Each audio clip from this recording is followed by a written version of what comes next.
All right, so now we're going to get into rigging, everyone's favorite. I know I absolutely love it, 100%, yeah. Not tedious at all. All right, so this is the model since we've done all the texturing, we've done all the sculpting, UVs, everything's all done, and we're ready to slap some skeletal information in there. So I've separated this into several groups. You'll notice I have a combined mesh as well, right? So this is with all the parts combined. I usually like to keep the separate parts for rigging purposes. It's way easier to just like skin things to joints when they're in parts, right? Because otherwise you're going to be like, oh no, the cape is skinning to the body and stuff like that. So I normally rig it to the different parts and then copy it all to the combined version at the end. Do I just slap with advanced skeleton? No. We're going to be starting from scratch. This is going to be a very beginner level rig, but it will be from scratch. But it's only going to have the very bare bones essentials to get things moving. We're not going to be doing anything fancy today, or in this workshop. This is again for beginner level rigging. I don't personally feel comfortable doing advanced rigging lessons because that's not what I focus on, right? So I think you can get that information somewhere else, but this is going to get your feet wet, and this is going to be enough if you just want to make your own games and stuff like that. Okay, anyway, what we want to do first is we want to create our hierarchy for our rig. So we're going to create a new group, right? So Control G anywhere, right? And we're going to hit group, and this is going to be our mesh group. All right, and I'm going to put all the mesh stuff in there. Cool. And then we're going to create another group, and this is going to be. Oops, I created a group inside the group. All right, come on. There we go. Group, and then our next group is going to be our global move group. Okay. And then the next thing we're going to do is we're going to create a skeleton group skell, and we're going to create another group, and this is going to be our group controls. A couple more to go. There you go. Group. This is IKs. And we're going to create a group extras. I think we'll get to extras today. We'll see. But it's good to have all that stuff in there. Anyway, so now what we do is the mesh and the extras stay outside. Everything else goes into the global move group. And then we're just going to group that all. I'm just going to call it Zoe because that's her name. So everything's there. And now what we're going to do is we're going to create some visibility layers. This is going to make our life a lot easier because it's we're going to be able to quickly hide and show things as we need them. So the first thing we're going to do is we're going to select the mesh, and we're going to hit this little icon here, the one with the circle, not the one with the plus. The one with the plus is just going to create a new layer. The one with the circle is going to create a new layer and assign our selection to that layer. You can always assign things to a layer after by right-clicking Add Selected Objects as well. So we're going to double click on that, and we're going to get layer mesh. Right? I'm just going to do it all lowercase, whatever. Cool. So that's our mesh group. We can test it. Visibility on the group. Great. Same thing with the extras group. We're going to do layer extras. All right. Save. I like to keep the mesh on top. I'm going to put extras down below. And then we're going to put our skeleton group. We want a skeleton group. Layer skell. Knock that down again. I usually do mesh skell controls extras. You can do whatever you want. The consistency is nice. Actually, I made a mistake. I normally don't create an extras group layer, but we're doing it anyway. I don't know why I thought I did. Anyway, so layer controls. I mean, you can, but I usually just turn off the visibility because it never needs to be turned on. Yeah, it's fine. Okay, so it's going to be mesh, controls, scale, etc., etc., etc. And IKs, layer, IKs. Cool. I noticed you used Maya 2016. Yes. This will all apply to any newer version of Maya as well, so don't worry about the version.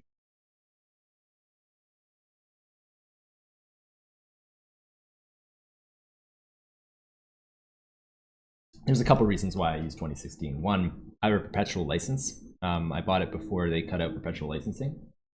And two, I wrote some tools for Maya, and they after 2016 they completely changed how their shelves work.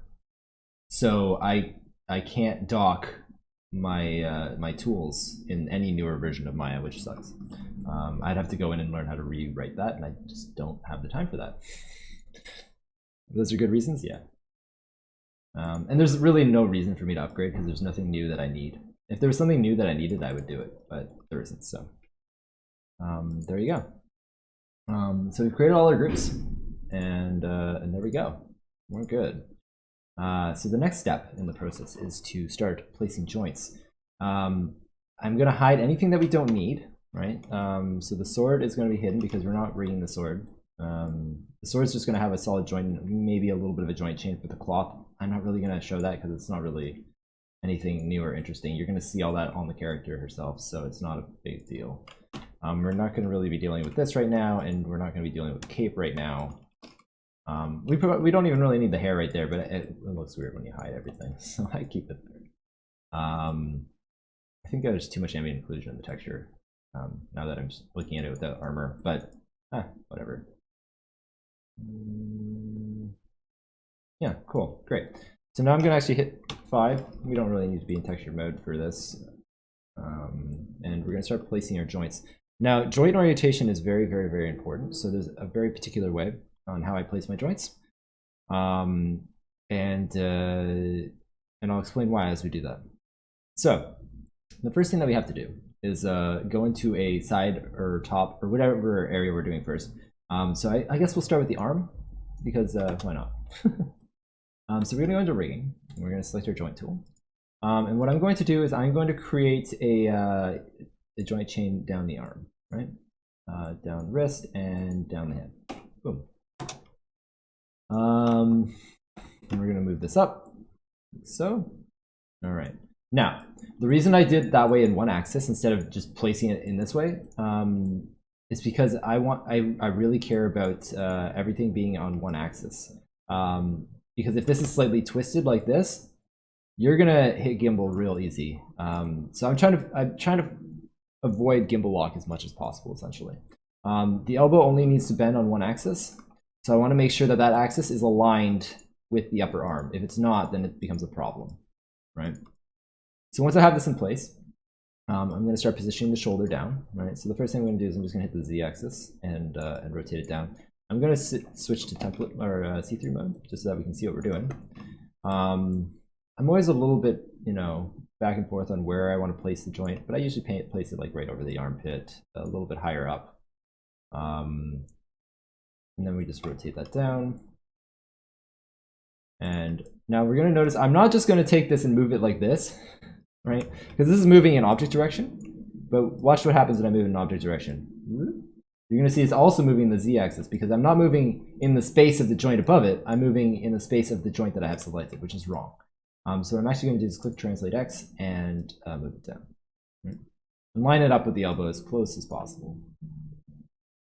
There you go. I'm going to rotate that shoulder up a little bit, make sure that it's all aligned. Same thing with the wrist, right? I'm going to just translate that down to the wrist area and rotate the hand into position to match the hand there. Now, the hand's always a little bit tricky because it is being rotated a bunch of axes, and I'm not a huge fan of that. If you wanted to, you could be a little bit more careful about it and make it so that the hand is perfectly aligned with the wrist. You'll probably get better results if you do, but you don't have to. And it's really whatever floats your boat, I suppose. I want to revive that dead saying. Right.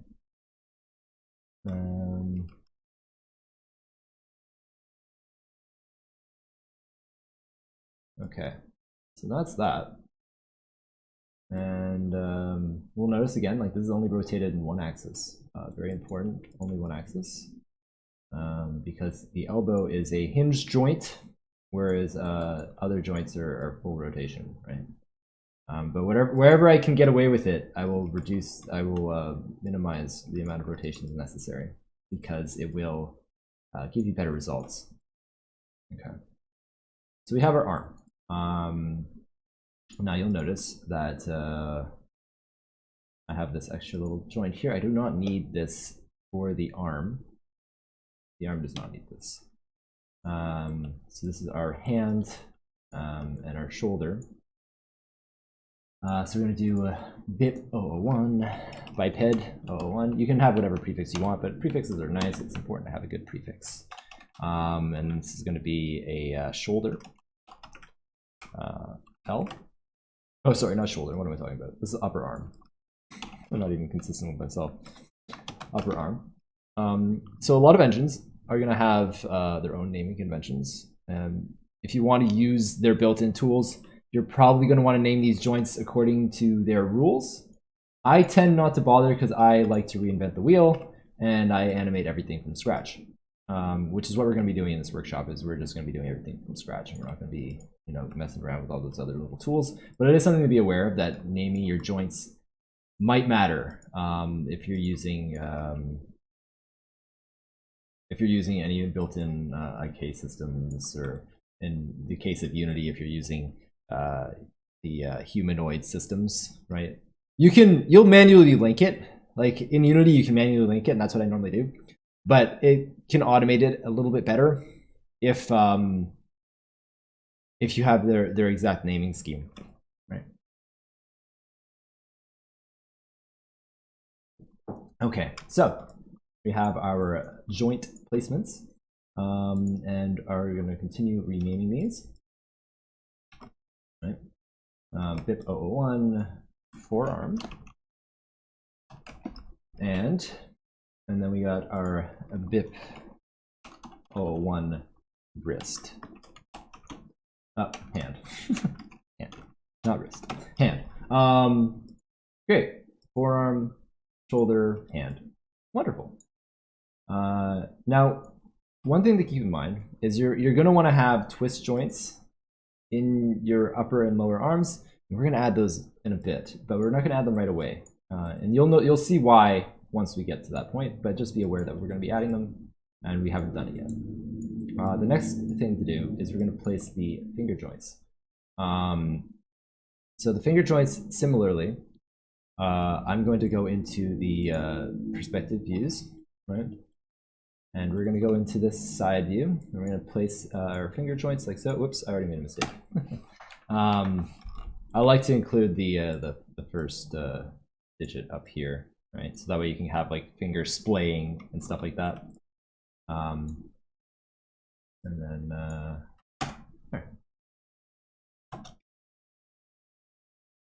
And feel free to ask anything if you want as we're going, and I can try to fill in as necessary. So similarly with the arm, right? I want to make sure that I am placing these in a neat way.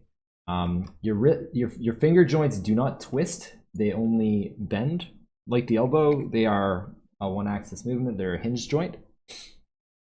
Except for the top one. The top one can go wherever. Oh, that's not true. The top one and the second one. These ones tend to be able to splay out a little bit as well, right?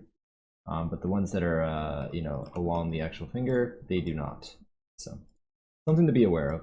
We're going to just place these in position like so.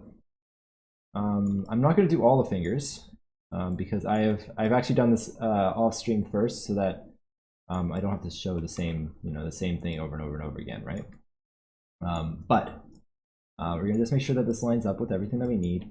One thing to keep in mind, sometimes what I'll do is I will actually modify the mesh a little bit because I'll have an actual measurement.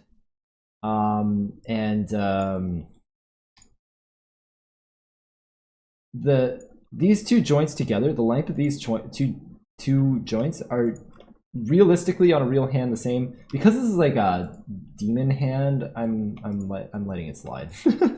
But normally these should be the same length, and this one should be the length of these two added together, right? But I'm just kind of letting that stuff slide because I don't really care all that much for this particular hand. But you know, if you're trying to do something more realistic, it's a little bit uncanny if they're not the right length. But you know, this is stylized. It's a demon hand. I can get away with a little bit more and be okay. But yeah, something to keep in mind. And once I have one that's generally the correct position, I'm actually going to duplicate this and then start positioning the other finger in the same kind of way, right?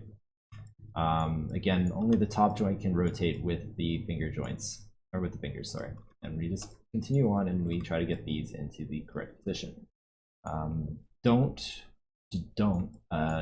you know, place them in 3D view where you know, don't do this or you're like taking this and you're like snapping to verts. This is not a good idea. I'm gonna actually just show you like why I don't do this. It's like, it's because of this, right? You're gonna end up with like this, even if you line them up properly, you're gonna end up with like this wonky mess. It's a disaster, and then it's gonna have rotations in a bunch of different axes, and this is just a disaster. So this is why I don't do this, right? You know, place them in one axis and then, you know, start positioning things properly. Because now if I look at this, it's just like, oh man, this is a complete disaster. If I go into, so you're gonna notice as well that the rotations here aren't the true rotations of the joint. When you freeze transforms on a joint, this gets zeroed out and they get put into the joint orient in your attribute editor. Now you can see that this is a huge mess. And if I rotate this, obviously these don't change because the values up here are changing. But this is a huge mess. Look at all these values in all these different axes. But look at, if I look at this, super clean. One axis rotation, you know, there's a little bit of rotation here because I've been playing around with it, but if I were to freeze the transforms, you know, that gets stored away into your joint orientation, you know, very clean, very easy to look at. And that's why I place them this way. Similarly, for the thumb, we're gonna have to duplicate it and place it like this. Now the thumb is a little bit different.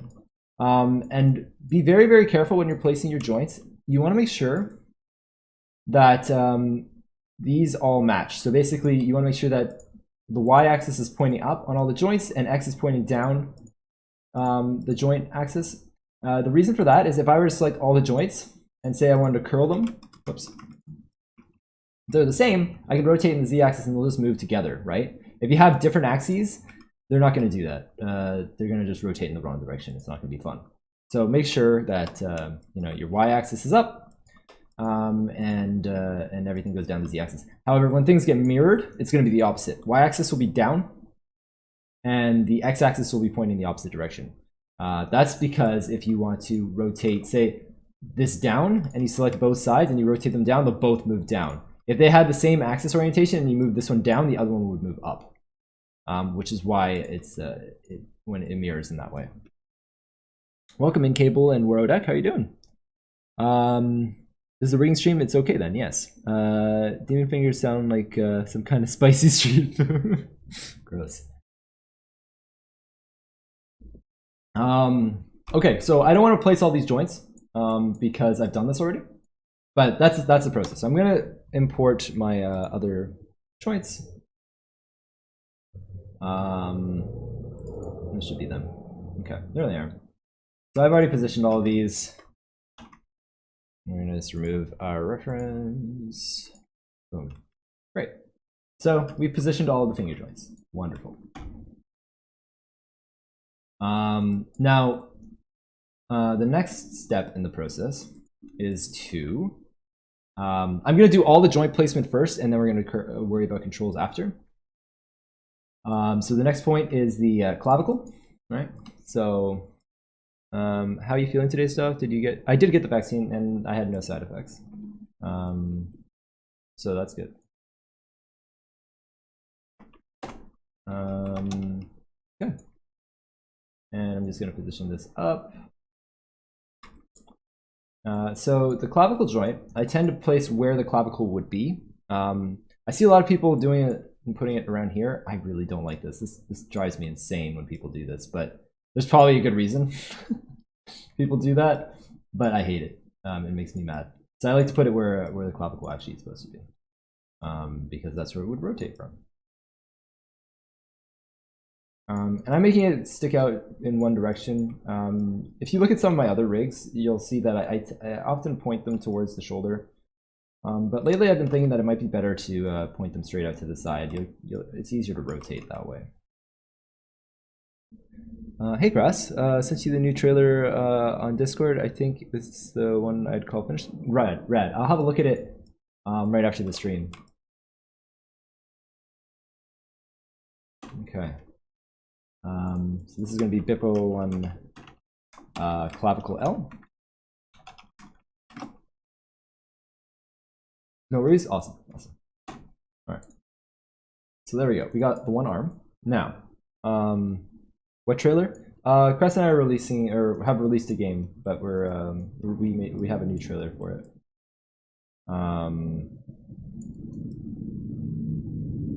Okay, so 2.0ing the game. Yeah. If you want to learn more about that game, here you go. Oops, that is not a command. Boom, there. Okay, so that's the elbow, boom.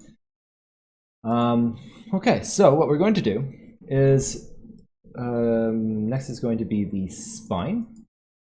Early access, that's so 2020. Oh yeah, I gotta update that command. Whoops. Shmup game, yeah. I'm not very good at keeping my commands updated. Clearly. So, the next thing is going to be the pelvis and the spine. Boom. I'm making sure that they are perfectly straight vertical. Like so. And we're going to make sure that they're placed properly. Now, for this particular rig, we're going to only have one spine joint because it's easier to deal with. Unity's humanoid IK requires 2 spine joints. So if you want to use their humanoid spine options, you're going to need another joint for the spine. And you can do that if you want, but we're only going to be using one.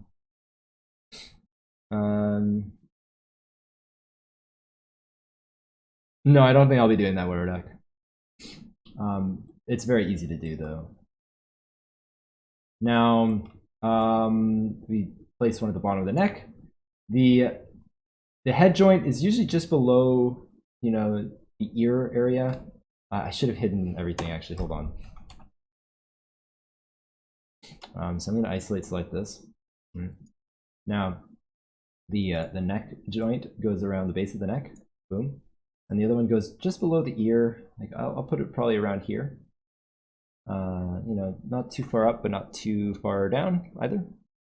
Good question, yes. And then the head joint is going to be straight vertical, so you hold shift, click, to get a straight vertical joint. Actually, I should have mentioned that for the spine as well. To get that to be perfectly straight, you had to hit shift, click for the second joint. And then that's perfect. And that's going to go underneath our spine. Oops. One thing I forgot to do is because we have the mesh on a layer, and this is a great reason why we have layers, is I can set this to reference mode. If you hit it the first time, it'll become template, and then it'll become reference. I cannot select the mesh when it's in reference mode. I can only select the joints, which makes my life easier.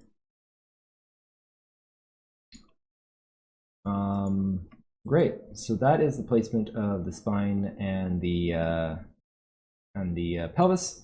I could have placed the pelvis a little bit higher, I think. It doesn't really matter all that much, but I could have. So I suppose I still can. We'll place it a little bit higher. Boom. Excellent. So, BIP 01 pelvis. BIP 02, or sorry, 01 spine.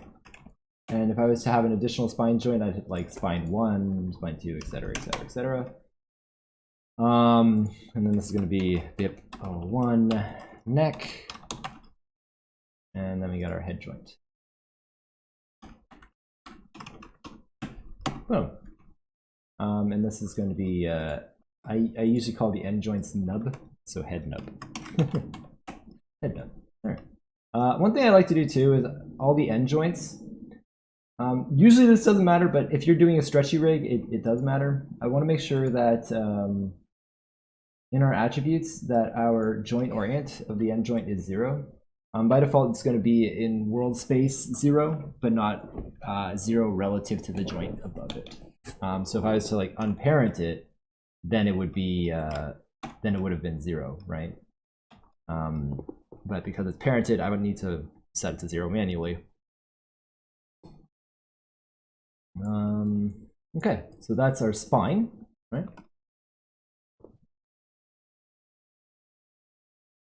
Hey Ike, welcome in. So the next thing we're going to do is we're going to place the leg joints. Okay, we're going to do the thigh, and then we're going to do the calf joint, you know, so like right around the knee. And then we're going to do the ankle, you know, it's around there. Toe and toe nub. Cool. So now we're going to rename those. Okay, so we got Bip 001 thigh.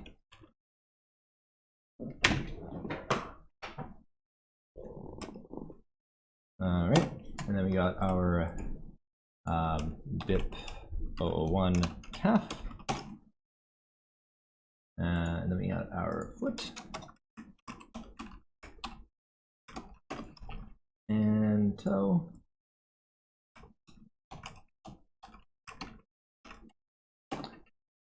And then we got our toe nub.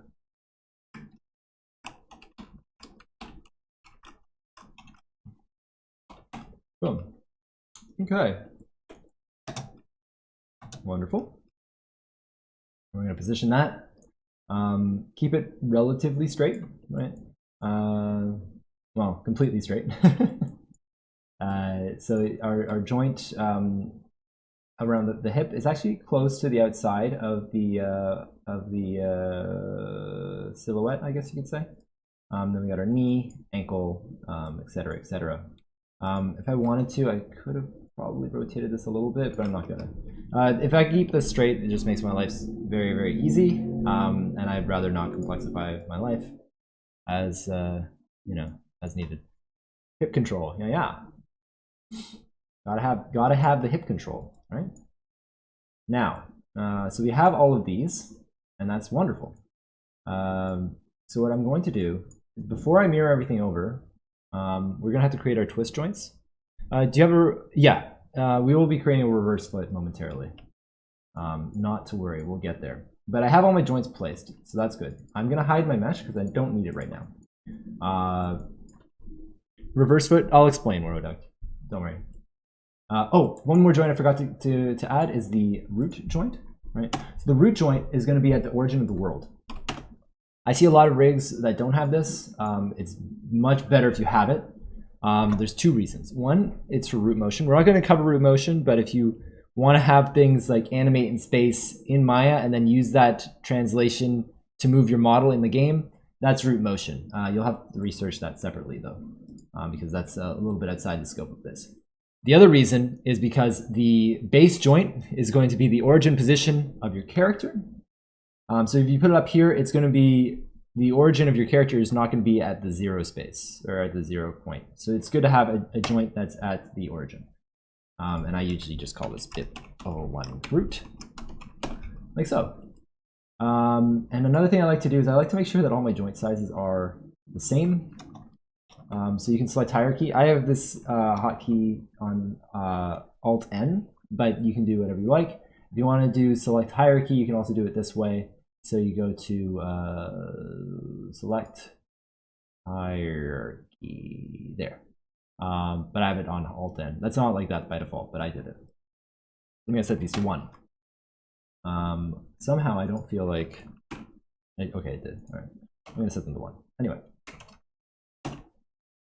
So they're 1. And now I'm going to put this, and I'm going to parent it under this. Great.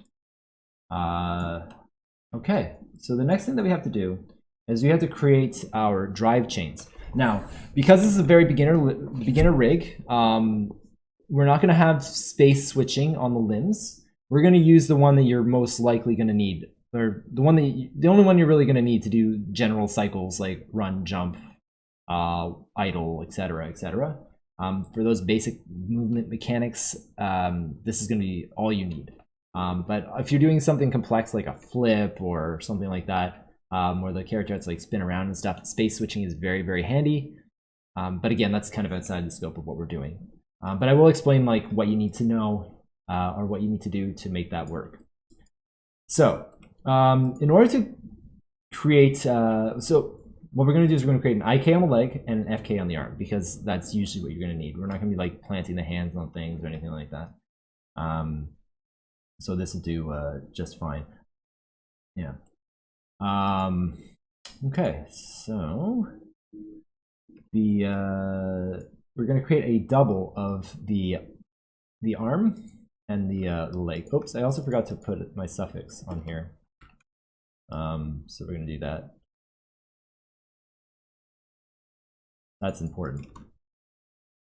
Boom, great. I'm going to create a duplicate. Now, all right, and we're going to rename this to IK, or yeah, IK. Boom. And I'm just going to go and replace all of these. You can use a script very easily to replace names. I have one actually, but I'd rather just show you all manually. I'm trying very hard not to use any of the tools that I've written, because that's not going to help you at all if I do that, right? This one, I do not need the hand, so we can get rid of, or not, I do need the hand, I don't need the fingers, so we can get rid of all that stuff, right? And then this is going to be BIP01FK. This is going to be an FK drive chain. And what I normally end up doing is I'm going to be rigging these driver chains, and then I'm just going to be constraining them to the base skeleton. And that's going to allow you to very easily do space switching. In fact, with the knowledge you've learned here, you can do space switching incredibly easily. Yeah, you'll have everything that you need to do it. We're just not going to do it because it takes time to do. I also forgot to put my suffix on the forearm and the hand. Okay, wonderful. Now another thing I like to do is any drive chain I like to make bigger, right? So I'm going to set these to 2.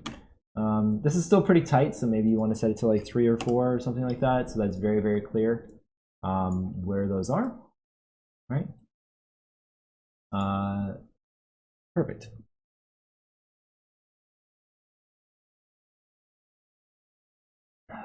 Okay. So now that I have these duplicates, I'm going to hide them. And we can create our twist joints now. So to create a twist joint, we're going to create a duplicate of this joint. We're going to do this for each limb that we're adding a joint. We're just going to slide that down. We hit down on the arrow key, it'll select the bottom joint, and just delete that because you don't need it anymore. And we're going to select this joint. It's going to be a little bit tricky. We'll parent that. And we're going to get this elbow joint. Uh-oh. Right off the bat, I've made a mistake here. I moved it in the wrong axis. Hold on, let me fix this. Sorry about that. We're just going to have to fix that. Boom. Okay. Excellent. I'm also just going to fix the arm driver as well, just real quickly. This one. I accidentally moved it in object space instead of parent space. And I'll just put those fingers back where they belong, like so. And great. So now that we have this, we're going to select the X distance. We're going to take out our calculator because I am lazy and can't do math. We're going to paste it, and we're going to divide that by 2. Boom. There. We're going to take this value, and we're going to paste it on this joint, like that. Boom. And now that's halfway. This is this other joint are used to stretch and squash. No, they're used for twisting. So what ends up happening is when you rotate your elbow or you rotate your wrist, the rotation doesn't all happen at the wrist. It also happens partway up the arm where your bones kind of overlap. So let me do this. File new. So if you have a wrist, right? Oh, that's the wrong color. Anyway, so say this is your 2 forearm bones, and here's your hand, right?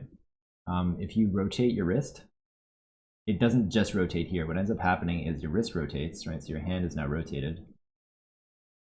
And this bone here starts rotating this way, and the other one rotates the other way. They kind of twist, right? So you get this kind of twisting motion that happens from the elbow to the wrist, and this whole arm twists, right? So adding an additional bone that can rotate half of the wrist rotation will add that kind of twist feeling. Now, on top of that, it can be used for stretch and bending as well. If you're doing squash and stretch and bending, you're going to want to add more joints. We're not covering that. That is also outside of the scope of this. But if you wanted to like move these around, obviously you're going to get this kind of like bending in the middle of the arm, which is nice. Hey, Cage. Yeah, we're creating. Well, yes, we're creating. How are you doing?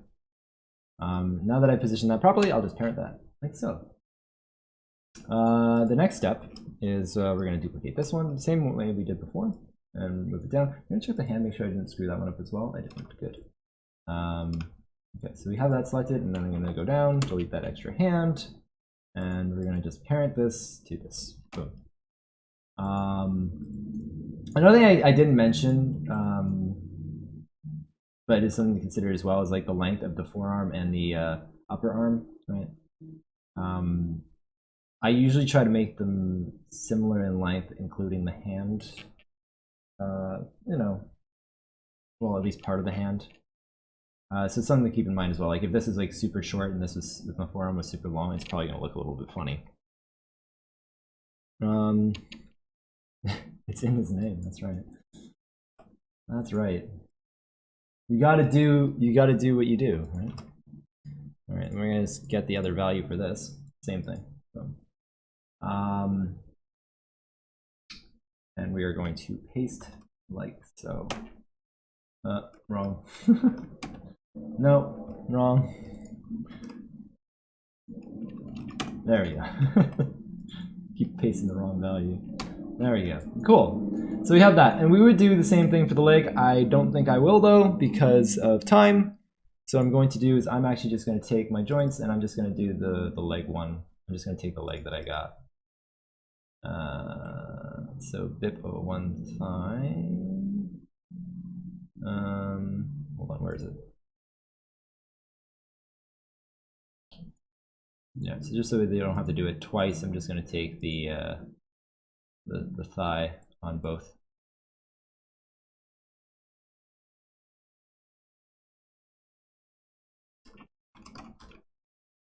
Boom. Okay. And this is going to be... I'm just going to hide these because we don't need them. Those are the ones that I was doing before, and just for the sake of time, we have this one in position. All right, so yeah, I did the exact same thing on the leg, which is just positioning the middle joints, right? Now that we have all these placed, what we can do is we can start mirroring things over. We're going to mirror our, oops, that is for scanning information, our skeleton, right? And what we're going to want to do is make sure we have behavior selected. And in this case, we're doing a Y up rig, right? So in some cases, you might be doing a Z up rig, at which point you would probably have to change the mirror axis. But in our case, we do not have to do that. So we're going to do our YZ axis, which is the plane down the middle. You can see it here, YZ, right? And it's going to mirror all along that axis. And we're going to search for underscore L and replace it with underscore R, which is why I was saying it's very important that we have our suffix of L, so that when we mirror it over, it you know, copies properly. You just mirror that over. Boom. Perfect, just like that. Now, you will notice that the mirroring isn't 100% perfect. I used to care about this a lot more than I do now. Hold on, I gotta wait. I made a mistake. Before mirroring it over, make sure your transforms are frozen. My transforms weren't frozen yet. Freeze them first. Do that. Boom. Great. Okay, and then mirror them over. It'll only let you mirror one joint chain at a time, which is a little bit annoying, but that's how it works. Right, but you'll notice that sometimes, I don't think it did it this time. Yeah, it didn't. Or maybe it did. Let me check. No. Wow. Oh, there it is. See, sometimes you get like this little -0. There's a very, very, very small margin of error that is negligible, but this used to bug me a lot, and I'm just like, set these to 0. It doesn't really matter all that much, but it does bug me because like eventually you end up with joints that have like when they're 0, they're not actually 0. There'll be like 0.0001 or something stupid, and it just bugs the hell out of me for some reason. I gave up on this because I have an automated rig system that I wrote, and I just like coding in it, like searching for every single joint and zeroing it out every time is just not feasible. So I don't care anymore, but it's something to look out for. There we go. So now we have our skeleton. Boom. Which is great. Now, one thing to note about this particular character is her arms are asymmetrical. So on the version I have, that will jump to later, I've actually repositioned the other arm because I had to, because they're different. And that's a huge pain. So keep that in mind when you want to make an asymmetrical character. You're like, oh, I can't just mirror things because they're not symmetrical. I'm going to have to go in and redo the rig on the other side, which sucks. Great. But anyway, what we're going to do now is we're going to create our IK for the leg, I will say, and then perhaps our FK for the arm. It's the same nonsense, but the FK arm is pretty straightforward, right? All right, so what we're going to do for the leg is we're going to have to create a reverse foot, and we're going to have to create a an IK chain. So the skeleton for the leg here, or sorry, skeleton goes into the skeleton group. We're going to hide the skeleton group for a little bit because we're not going to be worrying about that. And instead, what we're going to be worrying about is, I don't want these, but anyway, instead what we're going to be worrying about is our drive chains, right? So we have our IK drive chain for the leg and our FK drive chain for the arms. Now, if you want to have a space switching rig, all you'd have to do is you'd have to create an IK version for the arm and an FK version for the leg, and then you just blend those together using a parent constraint. And I'll mention that in a little bit more detail later.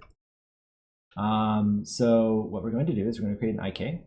So we're going to create an IK handle. If you want to create that, we're going to have to go to the rigging tab. I have it in my shelf, but if you don't have a shelf, what you do is you go to, oh, where is it? It's going to take me a minute to find, hold on.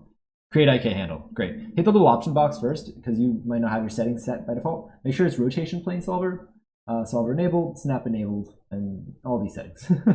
Just have this when you're creating your IK. So now what we're going to do is we're going to create an IK from the thigh to the ankle, like so. And I'm going to call this IK handle leg L. Oops. Boom. Here's what's up. From CNN.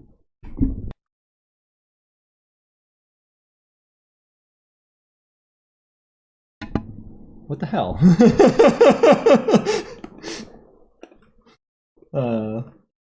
I do not want to know the news from CNN. Yeah. Anyway, back to what we were doing before we were horribly interrupted by Alexa. Is we're going to duplicate the foot, right, to create our reverse foot. So we're going to unparent this.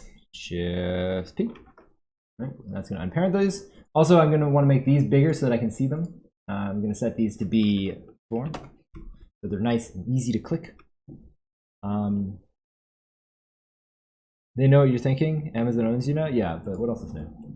All right, so we have these 3 joints, and then we're going to create our heel joint, which goes like this. Again, click, shift click, so that I get it forward, right? And make sure that this lines up with the foot, like so.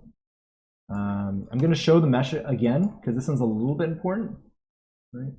I like to make sure that this actually lines up with the heel of the foot. Again, if I had rotated this a little bit better, I could have maybe had it lined up with the foot like this, and I could have rotated that stuff. But honestly, rotating this foot and trying to do a reverse foot on an angle is a huge pain, and I don't recommend it. You're probably better off just rotating the foot mesh. Hey, Evil, welcome in. and this is going to be set to 4 as well. And we can hide our mesh again.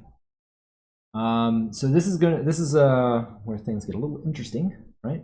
So what we're going to do is we're going to actually constrain this joint to this joint, right? So we're going to constrain parent, like so. Whoops, not parent. Constrain orient. I know what I'm doing. And then same thing for this toe one. Constrain orient, like so. So it is the toe of the main IK is driving the toe nub, and the foot is driving the toe, which sounds weird, but it works. So this is what's going to happen. And then we delete these constraints. All I wanted to do was make sure that the orientation of this matched the orientation of this. And we're going to freeze our transforms on our newly created reverse foot joints. We're going to freeze transforms like so. And then we're going to say, I'm just going to prefix this with reverse foot. This is going to be reverse foot 2. Whoops. There we go. So this is going to be our reverse foot 1. Oh, the other one wasn't 2. It's actually 3. Idiot. Very dumb. Say freeze. Why? Oh, and I also deleted the F by accident. Like so. There we go. Great. So we have all these, they're frozen transforms, and then we're just going to parent these underneath like so. Right? Boom. And it's a reverse foot, so the joint chain goes in the opposite direction. Very handy, right? So now that we have a reverse foot, we can, if we want, mirror. Oh, that doesn't really matter right now. I'm just going to take this, and I'm just going to constrain the IK, constrain parent, or I guess point, parent, not parent, point constraint. So now what's going to happen is the ankle and the foot is going to move. The reverse foot is now going to move the IK, right? Now the only thing to keep in mind here is that the foot isn't staying planted, and that's what we're going to handle next. So because this now matches this joint, we're going to use that, and we're going to create an orient constraint. We're going to constrain orient, like so. Same with the toe. Constrain, click, constrain orient, like so. And now if I rotate this foot, it's now controlling the ankle because they match rotations and they're constrained. It just kind of works. I'll be honest, I don't fully understand the math, but hey, there you go. We got a reverse foot, and if you did it from the toe because of the constraint as well, it also works. We don't really need this, but there it is. And there you have it. So that is one leg chain, right? And you'd have to do the same thing on the other side. Same process, you just have to do it on the other side. We're not going to do it on the other side because there's no point in showing the same thing twice, right? You could, if you want, mirror this over to the other side. I find that when I mirror the reverse foot, it doesn't necessarily work perfectly. So I would recommend just recreating this reverse foot on the other side. It's not that hard. I do recommend recreating it though, because the mirroring of the reverse foot for some reason isn't. It messed up for me when I was doing it yesterday, so just something to look out for. You can try it, of course, and see what happens. And great. So now we have this. Now what we have to do is make sure that this this drives the lower joint or the leg joint. So to do that, what we end up doing is we're gonna have to go into our nodes. This is really fun, right? We're gonna hide our reverse foot here. So we're gonna go into our nodes.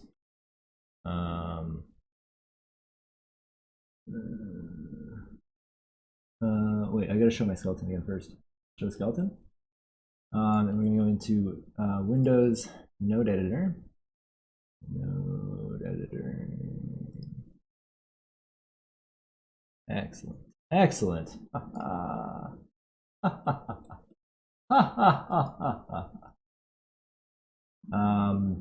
going to select all of these 3 joints. Right. So we got what we're going to select is our twist joint. Our oh, did I? Did I rename these properly? I don't think I did. Yeah, I didn't. Oops. It's supposed to be arm1. We don't want to have an under like the suffix, the number suffix after the L, because that's just not going to look pretty. Same thing for the forearm. Okay. The mirror joint is obviously also broken because I didn't do this before mirroring. Sorry about that.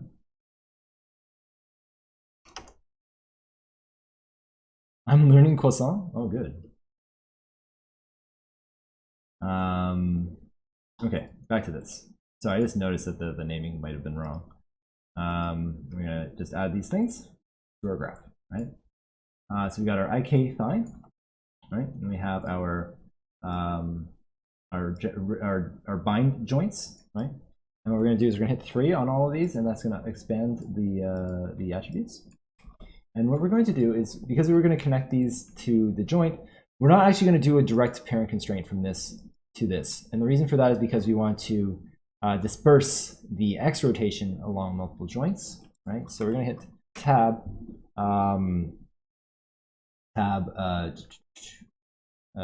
multiply divide, right? Like so, enter. We have our multiply divide node. We're going to hit 3 to expand that as well. And we're going to put an input into this. So we're going to do a rotate like so. It's going to create an extra node because it has to convert it. It's messy. I don't really like how it does that, but that's how it goes. And then what we're going to do is we're going to hit. So this is a multiply divide node, and it's going to take all your inputs and multiply it by the second value. So because we're distributing the X rotation along 2 joints, we set this to 0.5, and we'll multiply by 0.5. Now, like I was saying before, if you had an IK and FK joint both linked into this, you would have to add in an plus minus average, I believe. Yeah, it gets a little bit trickier because I don't know if you could constrain this per se, but you would have to do something like this: multiply, divide. Right, you'd have to create an additional multiply divide node. And you'd have to basically plug this into this, right? Plug this into this, right? And you'd have to have an attribute that goes into the second value. So basically, your IK rig or skeleton would go into the first multiply divide, and your FK would go into the other one. And then what you'd have to do is you'd have to have an attribute that drives the FK IK switching between for the leg or the arm, right? And that would be plugged into input 2. I hope folks are following along. So if I had my IK rotation, right, and my FK rotation, and then I have my 2 nodes, right? So this gets plugged into this, and then this gets plugged into this, right? So what we would end up doing is we'd create an object with an attribute, right? So say we had a controller, say we had our root controller, right? And we could go in here, we could say like edit add attribute, right? And the attribute would be like FKIK switch. And you'd probably want to do this for every single limb, right? So we do an FKIK switch for each thing, and we'd say an integer float between 0 and 1. We'd add it, right? And then essentially what we would do is we take this value. We should have this in our graph already. Usually when you create a new thing, it gets added automatically. This is the nerves circle, and it should have the attribute we've created, FKIK switch. And then this would get plugged into, you have to, a little bit tedious, but you have to go in and you'd have to plug this into each slot. Right, so if this is, so basically if FKIK switch is set to 1, then it would be using the IK information, and if it's set to 0, it would be using the FK information. So we're going to hit tab FK IK, or sorry, what am I doing? Reverse, or inverse. What's it called again? One minus. I think it's called 1 minus. No. Ah, shoot, I forgot what it's called now. Reverse, I think. Yeah, reverse. This node is called a different thing in a whole bunch of different graph editors, and I've been just using a lot of Unity and Unreal lately. And it's called 1 minus in those tools. So this would go into your inputs, right? Then you take your output, and this is going to give you the reverse, and then that would go into your oops, come on, look up, please. There you go, like so. So this has a value of 1 because this is 0, and you can see that this has a value of 0 because it's 0, right? So if I set this to 1, now this is multiplied by 1, and this is multiplied by 0. And then that's how you blend them together, right? And then you'd use an add, right? So tab plus minus average, like so. And you'd add these two things together, like so. You take your output, oops, not like this. You need it, it's a 3D output, so you have to do output in your 3D slot. It's going to create a second one automatically, plug it in there. And it's going to add these two values together, and you'd plug these into your first input, like so. And that's if you were going to use a blend between an FK and IK rig. Should I buy CSP upgrade for animation, or do I just use Krita? I really like CSP, so I do recommend. I did, but you can use whatever you feel comfortable with. And that's it. That's it. I'm going to just delete all this stuff because we're not going to be doing space switching, but I just want to make sure that you understood how you would go about doing that, because I felt like that was the right thing to do.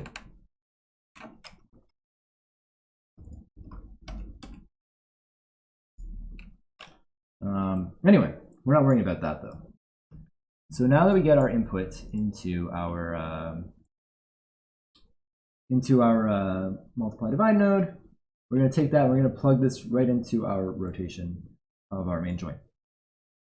So this is going to take the rotation of the parent of our driver, but it's going to divide the x rotation by half. And we're going to put the other half of the rotation into the second joint. So to do that, we're going to take our second joint, rotate it, rotation here. So we're going to take our x rotation, and we're going to just plug that into the x rotation of our twist joint, like so. And there you have it. So now this is going to take the rotation of the leg, and then it's going to copy down. I need my reverse foot back to the other part of the leg. You're going to see the lower part of the leg isn't moving quite yet, but the upper leg is moving fine because we haven't connected the bottom part, right? Okay. Great. Give me 1 second, guys. I just need to grab water really quickly.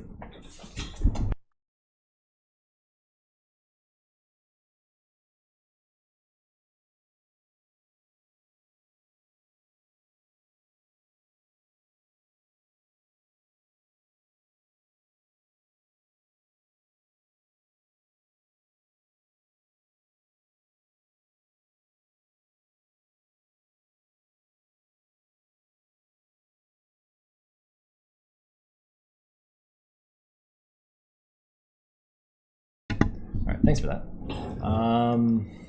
Okay, so we're gonna do the same thing for the lower leg, right? So we're gonna we're gonna clear our graph because we don't need this right now, and we're gonna select our driver, and then we're gonna select our. This one's actually a little bit different. Sorry, because this one is taking the rotation of the joint above. This one's actually gonna be taking the rotation of the ankle, right? So this one's slightly different. So in fact, this one is just a direct parent constraint to the knee. Oops, why aren't you selected? There we go, constrained parent. Now, similarly, if we wanted to have an IK and FK parent, we would just select both of the drivers, the IK and FK chain, and parent constrain it. And when you do that, you would end up seeing two entries here. And remember that that node we had created earlier for the FK IK switch. You just plug them in the output values into both of these, right? If you had a second chain, it would be there as well. If you need a test dummy, I'll gladly break this rate. You probably could. This one is going to be a little bit like it's simpler, right? So it doesn't have the bells and whistles, so it's probably going to have some gimbal issues, but I wouldn't worry too much about that. Again, this is a beginner level rig. Okay, so what I'm going to do is I'm going to take the rotation of the foot here.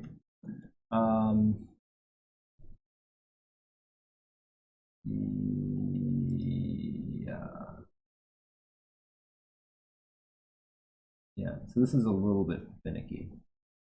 Because the foot is rotated so much, it is a little bit weird. I'd almost take like the Y rotation and put it in, and plug it into the X value. Because yeah, the Y-axis is the one that's kind of more oriented with the leg. You're probably better off doing that. But you can do a number of things.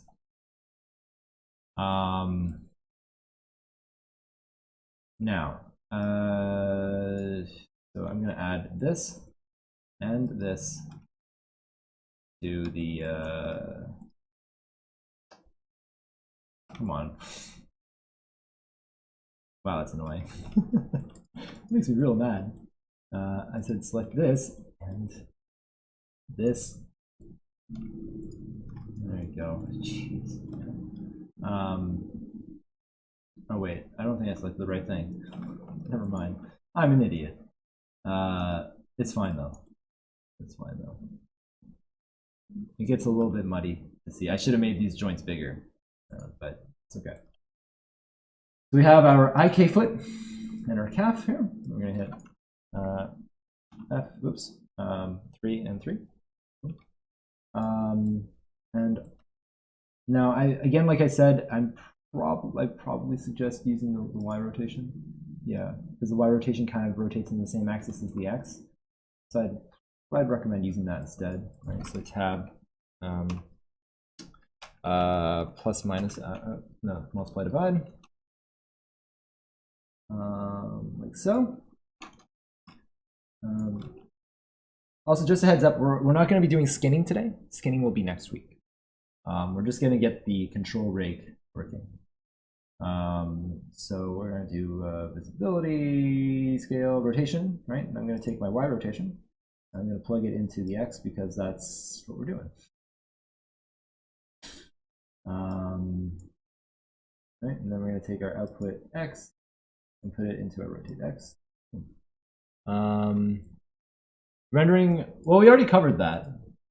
We already covered rendering in Marmoset. Ooh, hold on, what's going on here? Oh, right, I didn't parent constrain it yet. It's okay. Actually, it's rotating the opposite of what I want, I'm noticing. The twist joint is going the opposite way. Negative 17.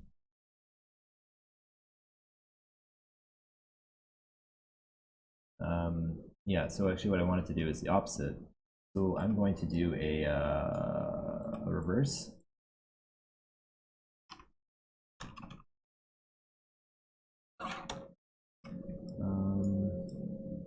So this is going to go like so. Output, input. I'm going to put the Y into there, and then this into there.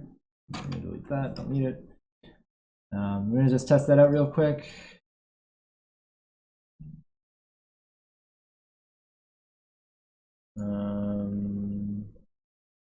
Yeah, great. So now it's doing what it needs to do.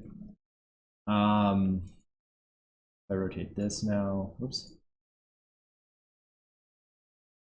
Yeah, perfect, excellent. And now what I'm going to do is I'm going to take this one and then I'm going to parent constrain it to the foot. Constrain parent. Boom. Oop. It moved. That's not good. Something, I broke something somewhere. Oh, it has a value of 1, huh? Oh boy, where did I break this? How do you have a value of 1?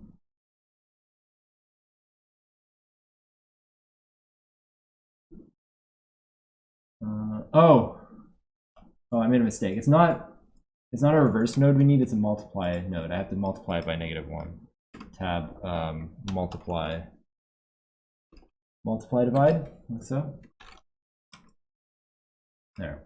And I have to multiply the rotation by -1 instead of the other thing. The reverse is the wrong thing, I'm sorry. Okay. So I'll put x into there. Now it should be a value of 0. There we go, perfect.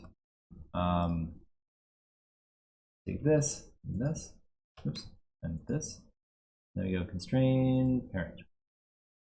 Boom, wonderful. We're gonna save this. And we're gonna rotate, and that should be good. There you go. Woo. We don't have a stretchy rig, right? So obviously if you extend past the IK, it doesn't follow, right? Because, well, that's just what we're doing. I think I missed that. We did it while we were talking about texturing. So last week, or 2 weeks ago, last lecture, we were talking about it. We set up the lighting. We were in this Marmoset file. We set up the lights, and we were texturing and going back and forth between Substance and Marmoset. And it's the same thing. It's the same light setup. I would just pose the character, maybe add some like eye pings or something. But we'll go over the exporter as well, and we'll go over Sketchfab uploader and a couple other things.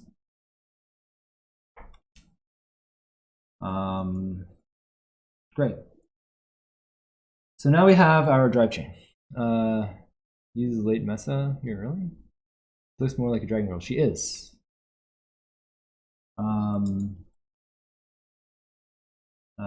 Okay, so the next thing we want to do is we want to start creating a controller or controllers for the leg.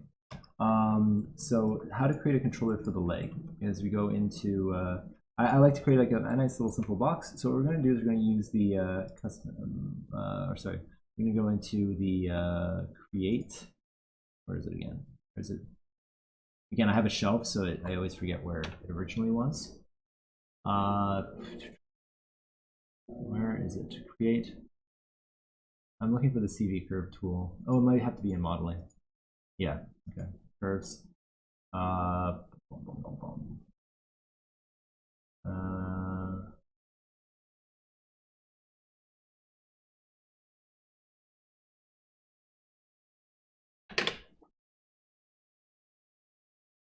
Touch, align, straighten. Sorry about this.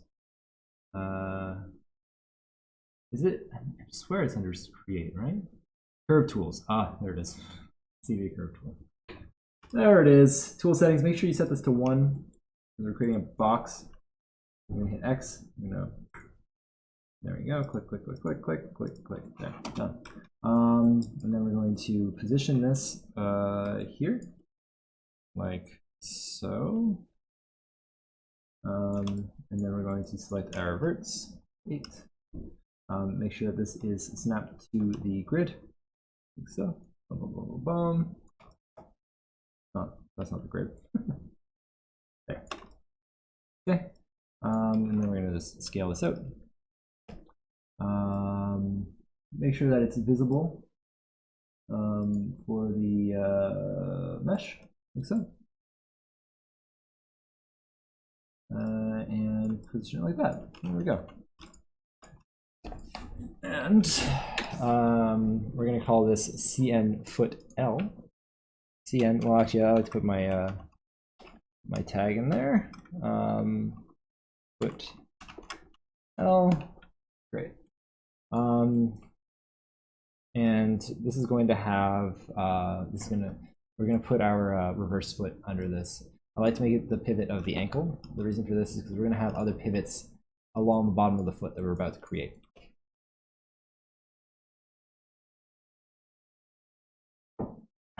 And we're going to create an adjust node. Create an adjust node, we're going to just create a group. I'm going to put that group underneath the control and set this to 0. Parent. And we're going to do ADJ underscore and the same name. The reason why we create an adjust node is so that this value has a 0 value. Now, you could freeze the transforms in this particular case as well on this object. However, if it had a rotation like that, and we wanted to 0 it out, well, you'd be kind of out of luck because if you froze the transforms, you'd lose this rotation and the orientation that you wanted, right? So creating an adjust node above it, and you rotate that, right? So now you have that rotation, and this is still 0, which is why you'd create an adjust node. Hey, Supernova, how you doing? Let's see you creeping over there. Okay, great. So the next thing I like to do is I like to create little boxes around the foot that act as pivots that you can rotate the foot from when animating. It's very handy. So in order to create something like that, what I'm going to do is I'm going to create a little cube like so. And I'm going to set this cube to be 1 all the way around, and I'm going to set it to be 0 like so. And now, because I have this, I'm going to select this, right? And we're going to take our CV curve tool, the same one as before, right? And we're going to hit go into the snap to vertex mode. We're just going to snap it like so. Now what I want to do is make sure that I can see this. So I'm going to click this and I'm going to show isolate select add selected. And we're going to continue snapping like so. Just make sure that we have a red dot in every corner, that we've covered every single edge. It's a bit tricky because you can't really see what you're doing, so you can kind of get a guess, I guess. There we go. So we got a curve. We're going to unlock snap mode, and we have this cube curve, which is nice. You can, if you wanted to, in your script editor, when you create that curve, it gives you this command. If you enter that again, it'll create that exact same cube. So you can save this if you want to like create a custom shelf for creating this particular curve. It's very handy. I'm gonna be leaving a lurk, getting ready for a walk. We'll be back. Awesome. Enjoy your walk, and thank you for the lurk. So I'm gonna create a duplicate of this. I'm gonna need more of these later, so I'll just keep that. I'm just going to snap this to the grid like so. I'm going to hide this one. And now what we have is a little pivot locator. And what we can do is we can actually scale this because it's a bit small. Right? I just keep it small at the beginning just so that we can, you know, make it. And then we can scale it to be whatever we want. So maybe something like that. That's pretty big. I don't know. Something like that, maybe. I don't know. Who cares? Whatever you want. And then we're going to place these along the outer edge of the foot. So we're going to put one here. Duplicate. We're going to put one here. So, and again, we're going to go all the way around and position them. Oops. Why not duplicate? There we go. If this character didn't have heels, and the foot was closer to the ground, I'd actually probably put the pivots, you know, closer to the middle. But because she has heels and this part of the foot doesn't touch the ground, I don't put them there. I put them where the foot is actually touching. There we go.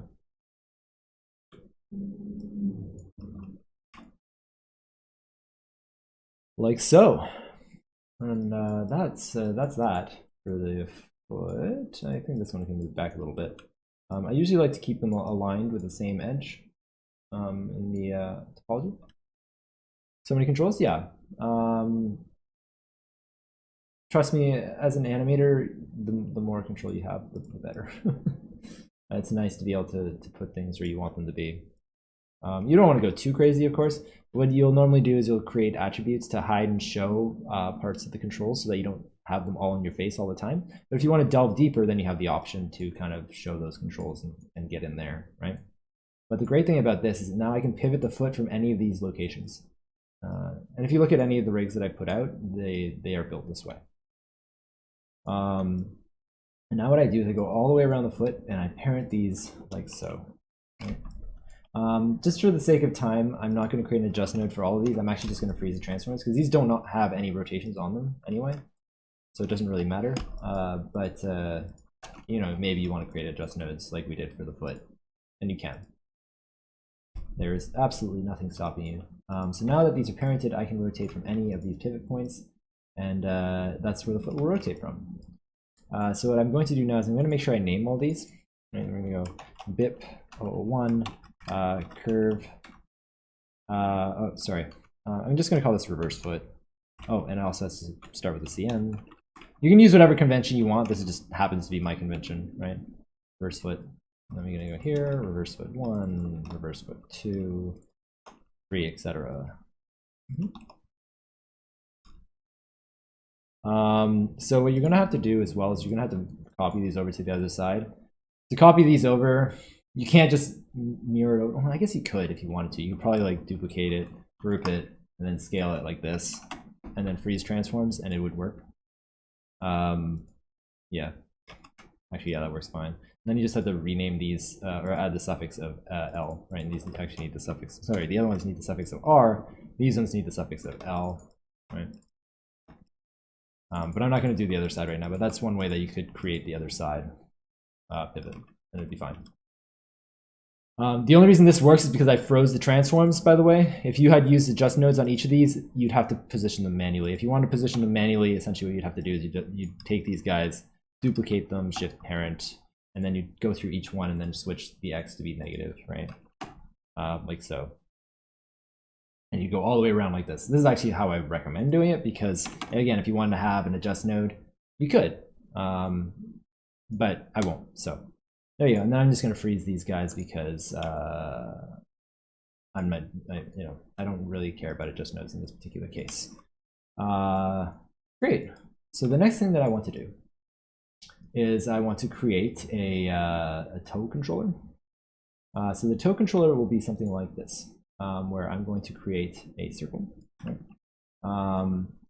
You can use whatever you want for your controllers. Whoops. I'm just doing what I like, you know. That's kind of how it works. You just do what you like. And then I'm just going to take this guy and we're going to lift her up like so. And we're just going to snap this to the toe like so. Great. And I'm going to hit F8 again. Pull this up. F8 just goes into component mode so that you can edit and not accidentally select the joints.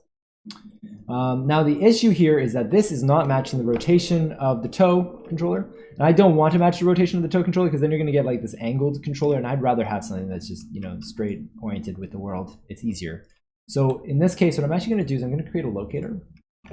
And I'm going to take the toe driver, which is our reverse foot toe, and I'm going to constrain the locator. So constrain, where is it? Oh, I got to be in rigging. Constraining parent. And then I'm going to delete that constraint because you don't need it anymore. I'm going to name this locator to be lock toe L. And we're going to parent it underneath the toe controller. And we're going to use this to constrain this foot. So we're going to constrain parent. And you're going to have to do the same thing on the other side. Again, we're not going to do the other side because I don't want to waste your time. Great. I also got to name this curve, so it's CN bip 001 toe L. And I'm going to create an adjust node for that. Like so. Again, for the adjust node as well, like I've created a script. I'm not using it, but I've created a script to do this faster. I recommend doing something like that because it can be very tedious otherwise. And then this guy gets parented underneath this controller, like so. And let me drink some water. Excellent. So now we have our foot here. Ooh, I'm noticing that it's not rotating the foot properly, and that's because I have not parent constrained the toe yet. I've only parent constrained the foot. And we can fix that real easily by taking our toe drive chain and constraining it to our regular toe. Oops. can never select this guy. Come on. There we go. Constrain parent. There we go. Perfect. There. So now we have a toe controller. And we're going to want to make sure that the reverse foot follows the foot controller, right? So what we're going to have to do is we're also going to take this reverse foot, parent it underneath the controller, and hide it. We want to make sure that those joints aren't actively accessible. We don't need to have them accessible. We have our controllers to drive them. We're going to hide this locator as well, because that's also going to cause problems if we accidentally select it.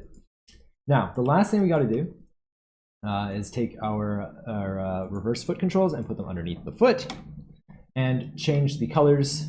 Actually, there's a couple other things we got to do. We also don't want to lock some constraints, some attributes as well. But we'll do that in a second. So what I like to do is I like to make the left side controls red and the right side controls green.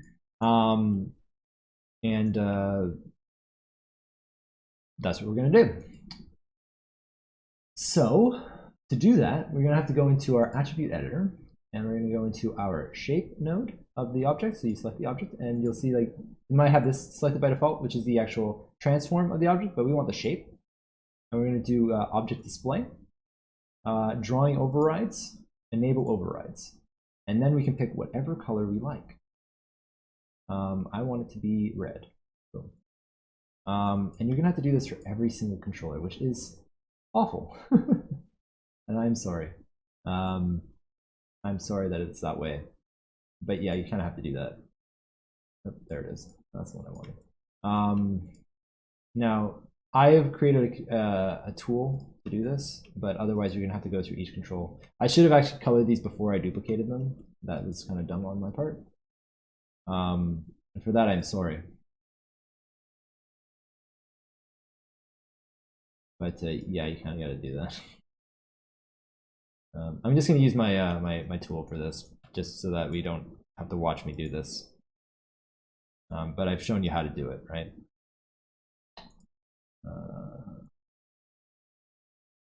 Okay, where's the thing? Oh, whoops. Control creator. Okay, we're just going to set that to red. Boom. Red. Okay. Great. Oh, it didn't turn color. Oh, it's because I did this halfway, isn't it? There we go. Anyway, having more controls than joints, does it parent those? Yes. So now what you can see here is I can pivot the joints from the toe. I can pivot the joints from the inside of the foot. I can pivot from the outside of the foot, right? So this is just allows me to rotate the foot from wherever I want, basically. And I can rotate from the root of the foot. Very handy. I highly recommend. There. Cool. And again, you'd have to do that on the other side. The last thing that we have to do for the leg is create a look controller, or a pole vector. Sorry. So I'm going to create a little curve for the pole vector. I'm going to take that cube that we had before, right? And I'm just going to turn it into a diamond or a triangle, because I don't know, I like that. I like that kind of icon, right? So I'm just going to create a little icon there. Hold on. Field settings. Oh, I have prevent negative scale on. Okay. There. And then I'm going to hit word WDV. Oh, come on. Nope, it's not doing it for me. Nope. DV, come on. There you go. And then I hit X, and then I can snap it to the grid. We're going to scale that little bugger up, like so. And then we have a pole vector, right? Like so. Okay, and we're gonna yank this out. I should have probably made it bigger, but that's okay. We'll just scale it up. Maybe not that big. I'm gonna right click, freeze, scale, like so. All right, and I'm also gonna make this red. And again, I'm just gonna use my tool for this for the sake of speed. But I showed you how to change the color of an object, so there you go. And I'm also going to just call this PV, or hold on, CN BIP 01 PV knee, or I guess PV leg L, and you'd have to duplicate it to the other side, but again, we're only doing one side, right? And then what we do, I'm going to save, is we're going to turn this into a pole vector. We're going to select that, and then we're going to select our IK. And we're going to go constrain pole vector. Boom. Now it is a pole vector, and it will rotate our knee, you know, in the direction that we're aiming. Isn't that nice? I think that's pretty nice. Excellent. Cool. So the next thing that we have to do is we have to create a, well, you don't have to do this, but it's a very nice to have. So what I like to do is I create a curve with our CV curve tool. So, and control vertex, and then we go rigging, deform cluster. Control vertex. If I hit G after creating the first one, it'll just automatically do the same thing again. We have two clusters now. And this is going to be our CRV pole vec L, right? And then what we're going to do is we're going to take our knee joint, our IK knee joint. You could actually probably take your main joint if you wanted. Doesn't matter. And then we're going to select our cluster. Oops. Sometimes they're hard to select, so I recommend selecting them in the outliner. We go constrain parent, boom, and then we take this guy, constrain parent. And the reason why it's good to do this is because it just allows you to know which of these controllers is associated to which joint. Because eventually you're going to end up with a couple of these. You'll have one for the elbows and stuff like that. And or they might get like lost in your rig somewhere, and it's nice to have this line to know exactly like where they are. You don't necessarily need this, but it is a nice to have. And I'm going to hide these clusters. Oops, hide these clusters. I'm going to put these all in the extras group. I don't know why I keep grouping them instead of hiding them. Whatever. Just hide the group. I don't care.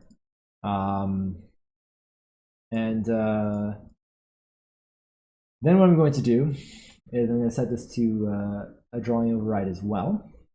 We go into our attribute editor, into our shape, drawing override, enable override, and then display type template. And now we can't accidentally select it, right? And it'll just follow. Like so. Nice, right? That's that. So that is the leg. That is the leg right there. Same thing for the arms, right? So now, I don't really want to do the whole arm because that's just not going to be a good use of our time. The arm setup is the same as the leg as far as how I drive it, right? So again, what I ended up doing for the arm, I'm not going to show this part because it's just repeated information. But what happens for the arm is again going to be driving these two joints, right? So basically the same way we did before, we create our multiply divide node. In fact, I think this is better for you if you guys figure out how to do what we did on the leg on the arm, because it is the exact same thing, and it allows you to kind of regurgitate, it allows you to understand the information and not just regurgitate it, right? So I think it's important. So in fact, so what I ended up doing again is the multiply divide node, right? This goes into the multiply divide node, and then I multiply x by half, and then I take that x value and I plug it into both of these, right? So that they each get half of the x value. Similarly for the wrist. Now the only difference for the wrist, remember how we used the y-axis for the rotation of the foot, because the y-axis matched the rotation of the arm, because the leg, or foot, sorry, points out straight, right? So it points out on a 90 degree almost, whereas the hand is the same axis as the wrist. So instead of using the rotation of the y, we use the rotation of the x, and we won't have to multiply it by -1, because it is the same axis as the other joint. And if anyone's watching the VOD later, I'm always happy to answer questions there if you're confused. But same thing. Now, the next thing that has to happen is I'll show you how to set up the FK arm. It's very simple, but I'll show it regardless.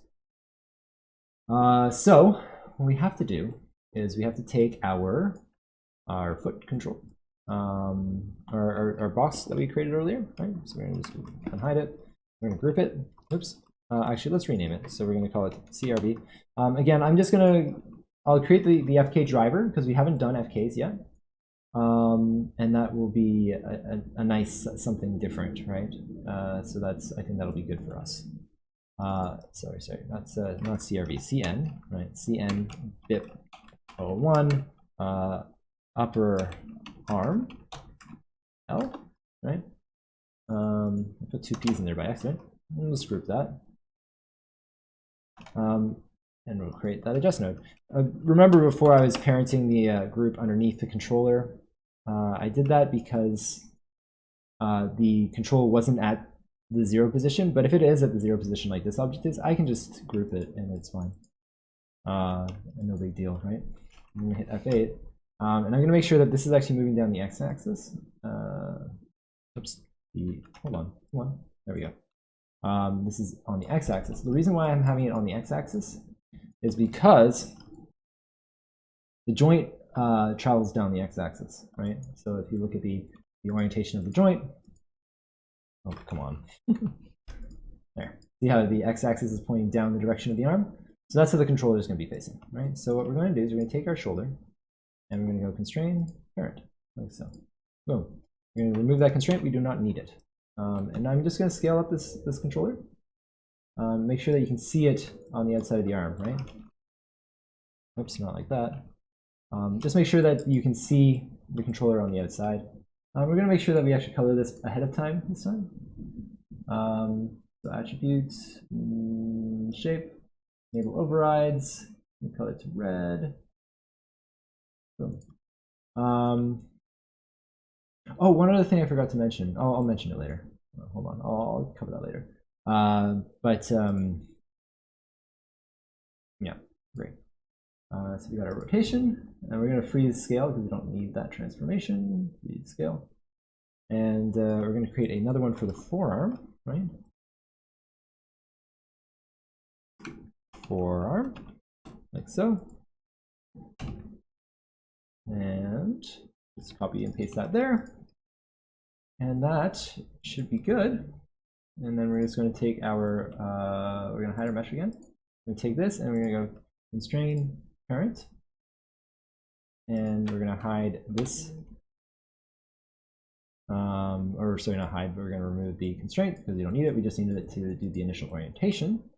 We're going to parent it under here, like so. And that is good. And then all we have to do with these is we just constrain parent. So constrain parent. Take this, constrain parent. There. And now we have an FK controller that drives our skeleton, right? Oh, similarly, actually, before I forget, we also need one for the hand, right? So we're going to do this. Click constrain parent so that it's in the right position. Remove that constraint. Hand. And hand. Boom. And actually, I'm just going to scale this to fit the hand. So we're going to show our mesh again. Like so. And we're going to freeze our scale. Make sure that I've frozen the scale on this guy too. I have.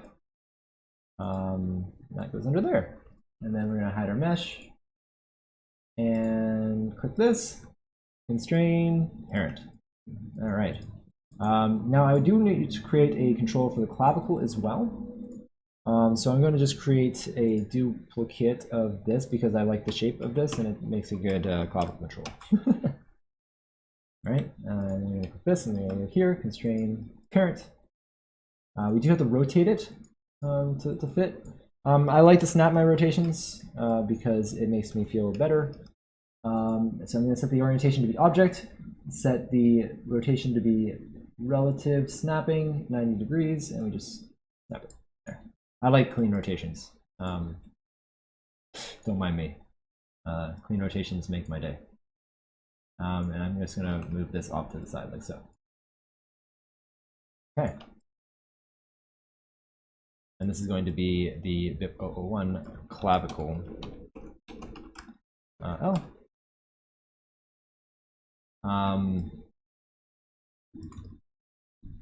Like so. And we're going to take this guy. Oh yeah, we don't need this. That locator was for the toe. We don't need that. Right here.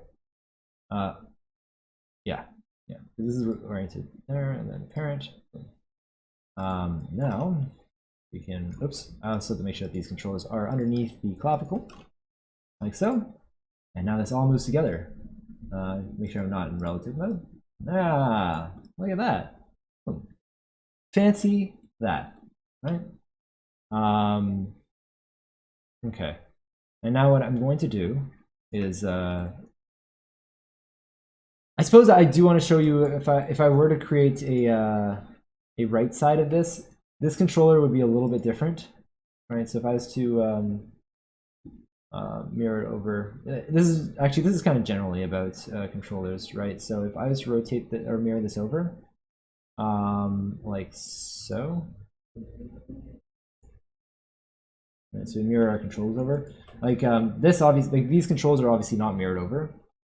So you end up having to do is you're gonna have to create a duplicate of these, and you have to go through all of them, which is a little bit tedious, but you gotta do it. And then you go constrain parent. But you see the problem now is that well, it's that they're reversed, right? Because the x-axis is pointing in the opposite direction. So you're gonna have to do a number of things. For instance, for selecting this guy, you're gonna have to select this, and you're gonna have to, again, turn your orientation on relative 90. And just kind of mirror them over, right? And similarly, all these guys, you're gonna have to go through each one of them at a time, and you're gonna have to reconstrain them like so. Constrain parent. And you're gonna have to go through each one, you're gonna have to rotate. You're gonna have to rotate the shape, flip it around, like so, and just go down the whole arm like that. So the same thing, but just on the note of mirroring things over to one side, from one side to the other, right? Now, on the note of the thing that I forgot to mention, and that was locking attributes. So the reality is, any attribute you have open, the animators will try to use them. If they're there, they will try to be, they will use everything that they have available to them. So anything that you don't want to have them messing around with, for instance, I don't want them to be messing around with scale because this kind of happens and this is a disaster, lock that scale. Lock and hide attributes, right? Similarly for the hand, I do not want scale or visibility active. Lock and hide attributes. I've seen the mistake often that the visibility is like, oh, they think that they'll be turning the visibility of that limb or something on. But actually, if you turn the visibility off, you lose the controller, right? So if you lose the controller, you can never find it again. Make sure that's locked. Lock and hide selected. And this also only rotates in the y-axis, so I'm going to lock and hide these other ones. Right. Similarly for the foot and all these other controls, lock and hide scale. If you properly modified this to work with scaling, that's a different story, but we have not. Also, I did not create an adjust node for this. I'm going to use my script just to get it done real quick. There we go. But it's the same process. We talked about how to create an adjust node. But lock and hide selected. Great. Boom. Controls are there. So we have our control system. Next is the spine, and then we're going to talk about the global move control. And then that'll be it for today. Pretty nice, right?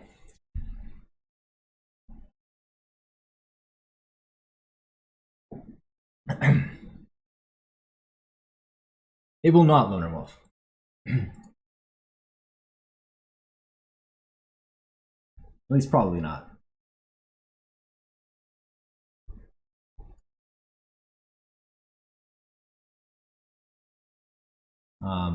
Because it's really not going to teach you anything.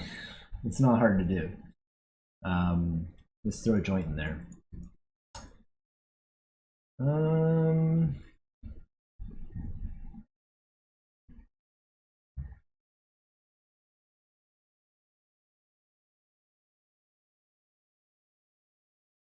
All right, so the next thing that I need to do is we're working on the spine, right? Because I'm not really talking about FK/IK spines. I'm doing a very easy spine. I'm not going to have a driver for the spine. On some of my more complex rigs, or all of my other rigs, I do have an FK and IK spine, similarly with the limbs, but we're not going to be doing that. Okay, so we're going to create our controller, scale it up, position it. Now, like we did with the toe, I'm going to create little locators for the orientation of these, because I want these controllers to be in world space. But we'll just scale that down. Right. I'm going to make sure that we show the mesh so that we can make sure that this fits nicely. And we're going to create a duplicate of that, hide the mesh again. And then we're going to do a scale this down. And mesh. And duplicate this over to the neck. Mesh. Okay, like so. The head control, the head control, ideally, you'd maybe want to create a sphere circular controller, but we'll create a box. Control duplication. Fine. There we go. I'm going to hide the mesh again, place it here. And then we're going to take we want the pivot to be at the root of the head, but we want it to fit the head. So we're going to scale that up. Oops. And then just make sure that it fits around our her noggin. Like so. Okay.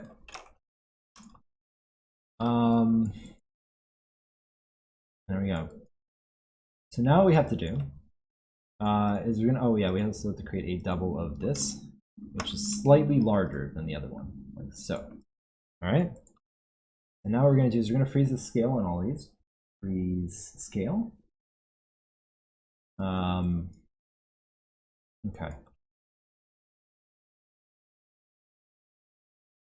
And oh yeah, I'm going to just delete these guys because they're just garbage. Whatever. Those were the meshes that I had originally placed for teaching, but I had imported the skeleton from the finished file, right? Just so that you know what I just deleted, right? I'm going to name all these.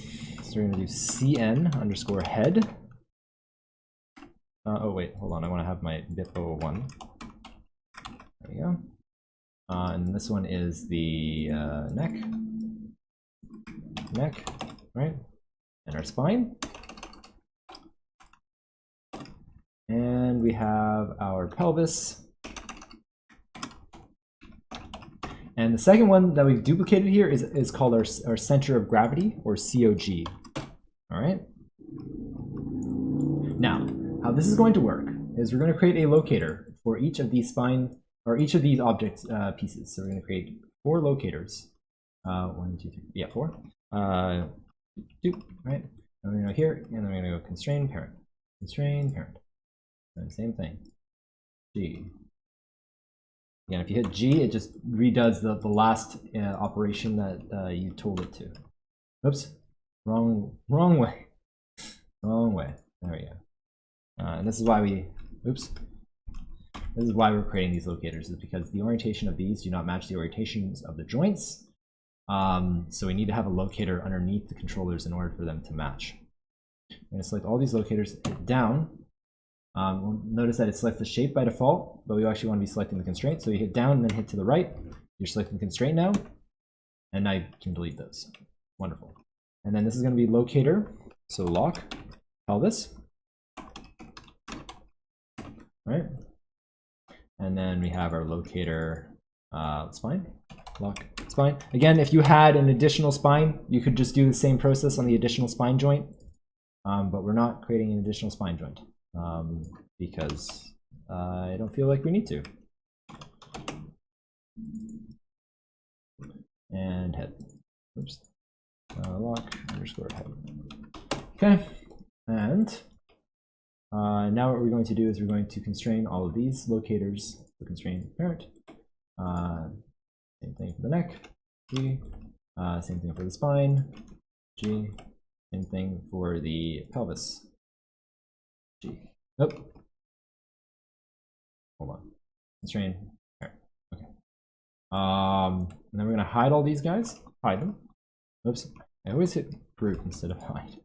Under pelvis, under spine, under neck, under head, like so. Now what's going to end up happening is we're going to create an adjust node for all of these, right? Again, I'm just going to use my script, but I've told you how to create adjust nodes. But for the sake of ease, I'm just going to quickly do that. So we now have an adjust node on all of these things, right? And what we're going to do, oh, I should have colored these again. But this is going to be colored green because I want it to be. Again, I'm just going to use my tool because it just saves this time. I don't want to, again, I don't want to waste time showing stuff that you've seen already. Go, yellow and green. Okay. Wonderful. So what ends up happening now is I have to create a locator for the spine. So I'm going to create another locator, lock underscore spine drive, and I'm going to put that underneath. Oh, actually, I got to make sure that it's constrained. Constrain parent. There we go. So now it's in the right position, and this is going to go underneath the hips, right? And I'm going to use this locator to do a point constraint on this adjust node. Constrain point. And now I'm going to hide the locator, right?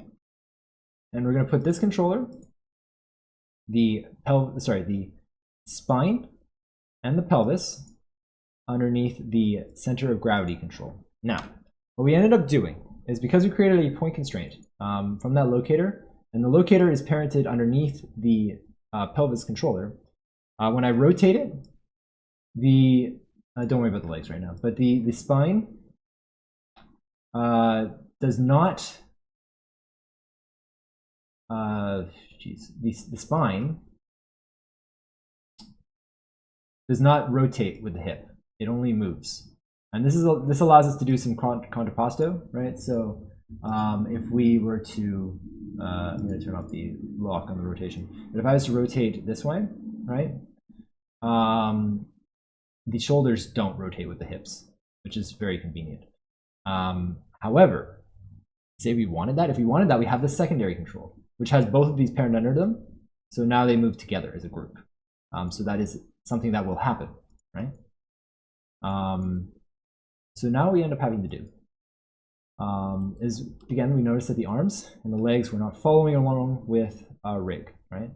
Oh, also I got to make sure that I parent the head and the head under the neck and the neck under the spine. There. That all moves together.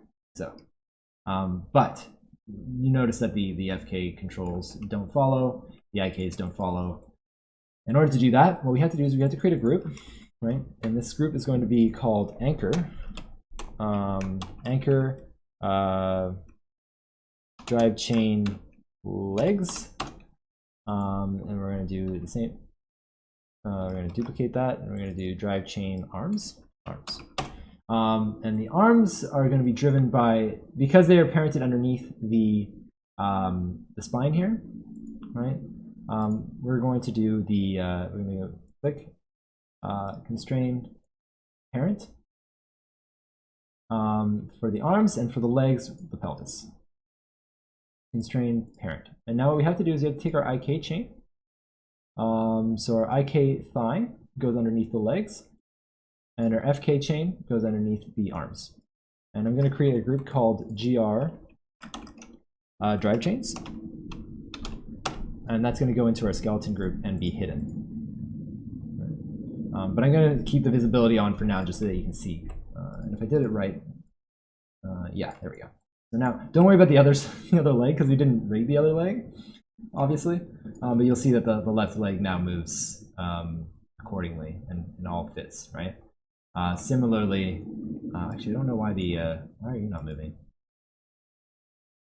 Hold on, something weird. Oh, right. I didn't actually have to do that for the arms. That was a dumb move on my part because the arms are actually driven by this, right? So I didn't have to do that. That was an unnecessary step. My bad. Sorry about that. But they will go into the drive chain group. This has to be parented underneath the spine. So now that should all move together. Boom. The only time, like, we would have had to create that group if we had an IK arm. Then we would have had to create that same group. But because it's an FK arm, we don't. So we're good. Wonderful. And this is our other FK chain. We don't really need that right now because we're not doing the other side. We're going to make sure that our IK groups goes into our IKs, right? And we're going to make sure that all the controls that we've created go into our controls group. And now we have a clean folder structure of our rig. We didn't do the other side, but again, we have one side and it works. Wonderful, right? So now you will also notice, like, this obviously doesn't work. Whoops. I didn't parent the hand underneath. The hand needs to be underneath the control, not the group. There we go. Or not the, it has to be underneath this control, yeah, not the group. Anyway, yeah, so that'll follow. But you'll notice that the joint chain underneath that we created isn't following because we didn't do the same process that we did on the leg, right? But you just do the same thing on the arm and it will follow the same way. Excellent.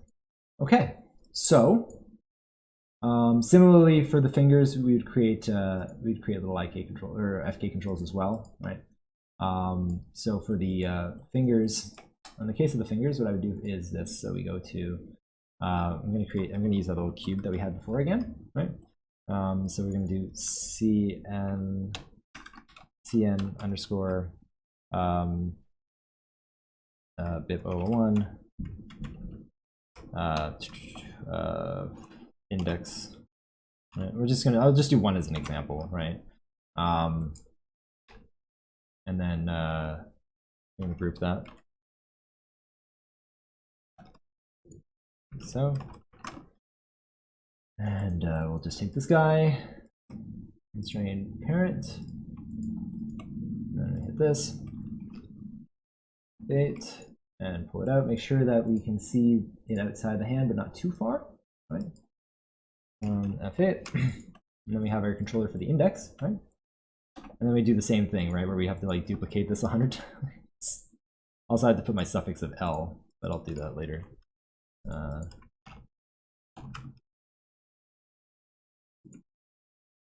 Yeah, so this is very tedious. So this is why I don't really enjoy this so much. But constrain parent, then we have our second one, and then we just go down the whole finger, right? We do the same thing on all the fingers. And we just parent this underneath. Make sure that you're locking attributes you don't need, right? So again, like lock these attributes. This one again, lock and hide, right? And that's it. And then you just take this guy and you parent it underneath the hand controller, right? And then you take each of these controls and you go constrain parent. So constrain parent. Constrain parent. Like so. And yeah, you just do that for all the fingers. Welcome back, Steve, and hey, Saffron, how are you doing? And that's that. Okay, so the last thing we have to do is create a global move controller. So a global move controller is, we're going to be doing it like this here. Hold on. Ah. I know what I'm doing. You can't tell me I'm not. I don't, sorry. Anyway, X, X, right? And I like to create a little arrow in the front so they just know which direction is the front. We got a little controller there. Right? We're going to scale that up. And we're going to call this cn vip 001 global, yeah, global. And we're going to do this, and we're going to freeze scale, like so. And I'm going to make this green. because I want it to be green. You can make it whatever color you like, but I want it to be green. I usually like to color code things consistently though. So anything that's in the center is green or yellow. Anything that's on the left is a shade of red. Not always the same red. Sometimes I want to make it so that you can differentiate between different reds or different controls. So I use different tints, similarly with the blue. And I'll show that in the final rig in a moment. Okay. So what I'm going to have to do here is I'm going to do an edit, add attribute, global scale. Now, the reason for this is because if we're going to have a scale control on the rig, we do not want to have, I actually don't even recommend scaling at all, but animators love scales. So we're going to give it to them. This is going to be an integer value. Wait, no, that's going to be a float. And it's actually not going to have a limitation. I don't know why I did that. Oh, it's going to have a minimum. I usually do 0.01 or something. And the default value will be 1. Oops. 1. There. I like to have a minimum because if you don't want to negative scale your character, and if you get to 0, it could freak you out. So I recommend having a minimum value in your global scale. I'm going to add it. Now, the global scale attribute I created because I don't want people accessing the scale controls directly. If they do, they could break everything. So we're going to go and do a connect. So Windows General Editor, Connection Editor, right? And we're going to have our global move connected to itself. So when you have an object selected, it'll often auto load it in, but you can just hit reload left if you want to like select new things. I'm going to do global scale, and that's just going to be connected to the scale, like so. And we're going to just go here, and we're going to go lock and hide selected, like so. We can hide that. I'm going to save now. So now we have this. Wonderful. This is going to go outside of your global move group, right?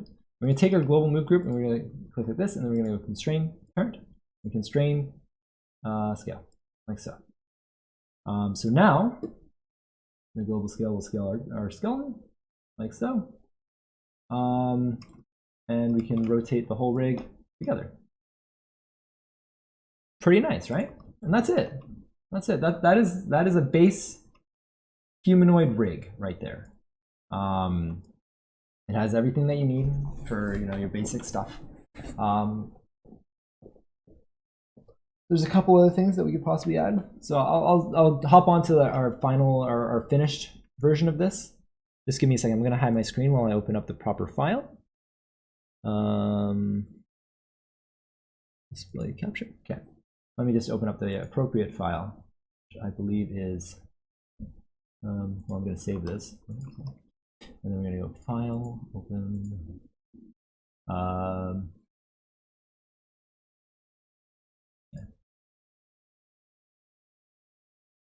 Okay. And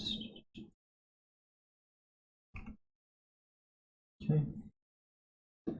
I'm going to show my screen again. All right. There it is. There is the rig with the mirrored on both sides, right? It has a little bit of extra junk in there that I do not need. This is all like excess from like the base controllers that I had been creating. Well, actually, let me leave those in there for a second because there's a couple other things that I might cover, right? So maybe we can talk about like, well, I think all the extremities like the hair and the tail and the cape can be covered on their own. And I think I'll do that after we rig the main body. I think that'll be smarter because there's a lot to do, right? So then next week we'll do skinning. And then the week after that, we'll talk about little excess pieces. And then maybe we'll talk about the face. But I don't know about that. And then we'll get into animation. But you'll see here, this is an example of where I had created a different color controllers for the different digits, right? So that's that. Anything else that I want to bring up? Oh yeah. So another thing that's nice to have that isn't necessarily needed, but I like, is having some joints that allow you to retain volume on certain joints. So it can be pretty handy. So what I end up doing is if I create a joint like so, and double that or whatever, I end up parenting this underneath this joint here, and I make sure that the attributes are all zeroed out. Like so, and we'll just make sure that the translates are all zeroed out. Like so. And this is going to be called our elbow. So this is going to be, I'm just going to copy this here. Elbow.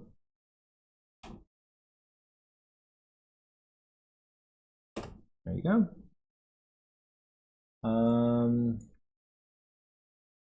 Yeah, that's the elbow. I'm going to set this maybe 3 or something. And what I end up doing is, now that this is zeroed out, I parent it under the upper joint, the parent joint. Okay? And I end up taking, like what we did before with the node editor, so window general editor node editor, or actually it's not even under the general editor, it's just under the node editor. I'm going to clear this because it's a big old mess. And I'm going to take this joint and this joint, and I'm going to add them in, like so, right? I'm going to do a plus minus average tab. Plus minus average, like so. Boom. And we're going to take these guys, 3, 3, 3.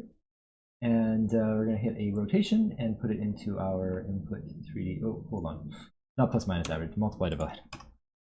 Multiply, divide. There we go. 3. We're going to put our rotation into input 1, and then input 2 will just be 0.5. So we fill it by half. And then we put that into our elbow rotation.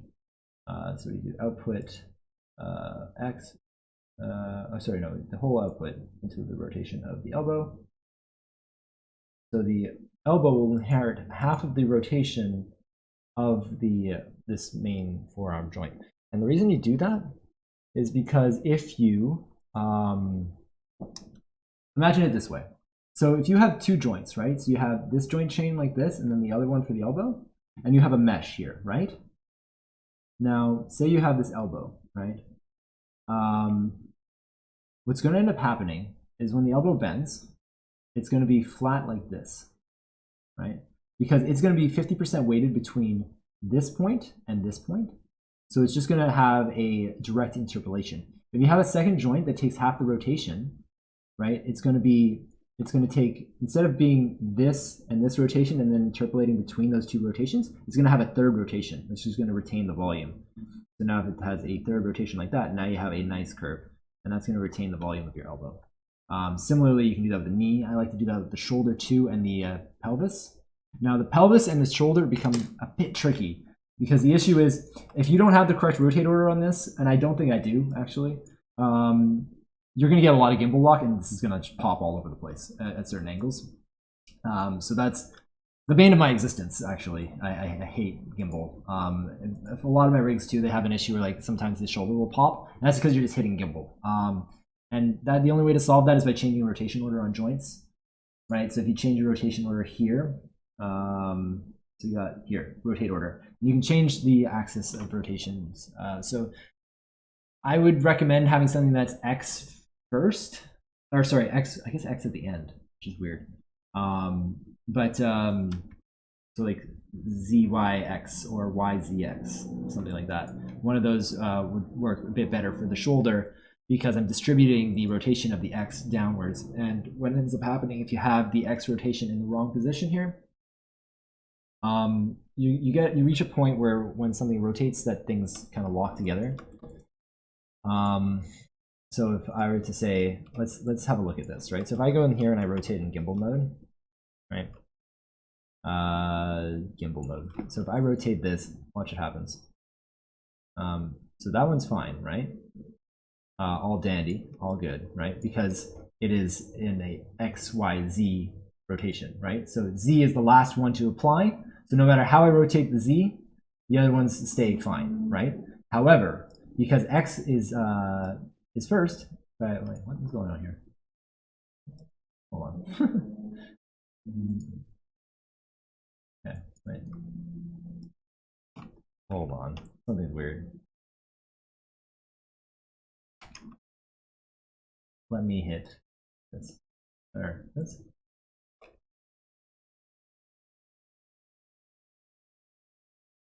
Okay, something weird's going on here. But if I was doing this properly, it would be working. Let me see this. It's supposed to be right. If I do gimbal mode. If I do gimbal mode, oh, here we go. Jeez. All right. So you can see when I rotate the Y, the X is following along. All right. And if I rotate the X, I would have expected the Z to be following along. I don't know why it's not. But this follows along. And then what ends up happening eventually is, whoop, X and Z line up. You have nothing in this axis. You hit gimbal lock. Which means that X and Z are the same no matter how you rotate it. I cannot, if I was to rotate in gimbal, I cannot rotate in the X axis anymore because I've rotated too much in the Y, right? Now if I change the rotate order to be something like YZX, I believe. Yeah, see now I can rotate the Y and it's fine. And now I haven't hit gimbal lock. So basically you have to consider like what will be rotating and how it will be rotating in order to like fight gimbal lock. But eventually, no matter what you do, you're gonna hit it. You just have to try to avoid it, and it's the worst.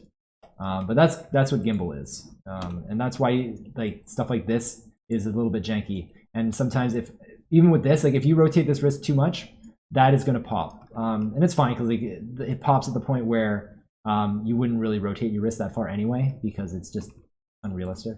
Like you can't rotate your wrist 180 degrees; it would look really really weird. But yeah, gimbal happens, and you just got to do your best. Right. So the problem here, I think, if I hit Y, I mean that should be okay. Yeah, if I rotate X, like this doesn't really break anything, so I think this order should be okay. But it's something to look out for, you know. The pelvis is always a pain. It's always brutal. So I would look out for that. But yeah, that's it. So that's essentially what we're going to be covering today, or that what we have all we'll be covering today. We've gone through and we've created a base rig for the base body, and I hope that is helpful. Checking in before I have to do MathWorks. Hey, Shiny Panther, how you doing? We having a great day and stream so far? Yeah. How's it going today? Going all right. Talking about gimbal lock? Yeah. They still allow that in Maya? Yeah, 100%. Doing some rigging? Yeah. Can't set limiters to stop certain rotations so lock won't happen. You can't set, if you set limiters, weird things are going to happen. You basically have to prepare for it. Hey Chris, this is amazing. This VOD is going to be super useful. Awesome, I'm glad. How do you animate hair or cloth? We'll be covering that in a couple weeks, Ibra. For now, we're just doing the rigging portion, and then we're going to do animation. We're going to do an animation of an idle and a walk or run. I don't know. Maybe probably like a jog or something. But yeah, we're not covering that just yet because we have to finish the rig first. I'll hold off on my art reading then. Oh no, we're all done now. This is it. I'm gonna go grab some tea and then the rest of the stream is just gonna be vibing. But anyone watching the VOD, thank you for watching. I hope this was informative. I know people keep asking for some rigging information, so here it is finally. I'm not very good at formulating my thoughts, so it is kind of rambly. But I do my best, and here we are. So next week, we'll be talking about skinning.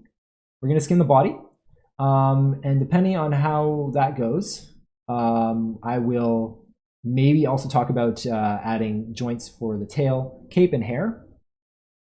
And we could briefly skin that up as well. We won't skin everything, obviously, but I will show you the process for skinning stuff. And then after that, if that is all done, we could do animation or we could do like a face rig. But face rig's brutal. Anyway, VOD watchers, have a good one.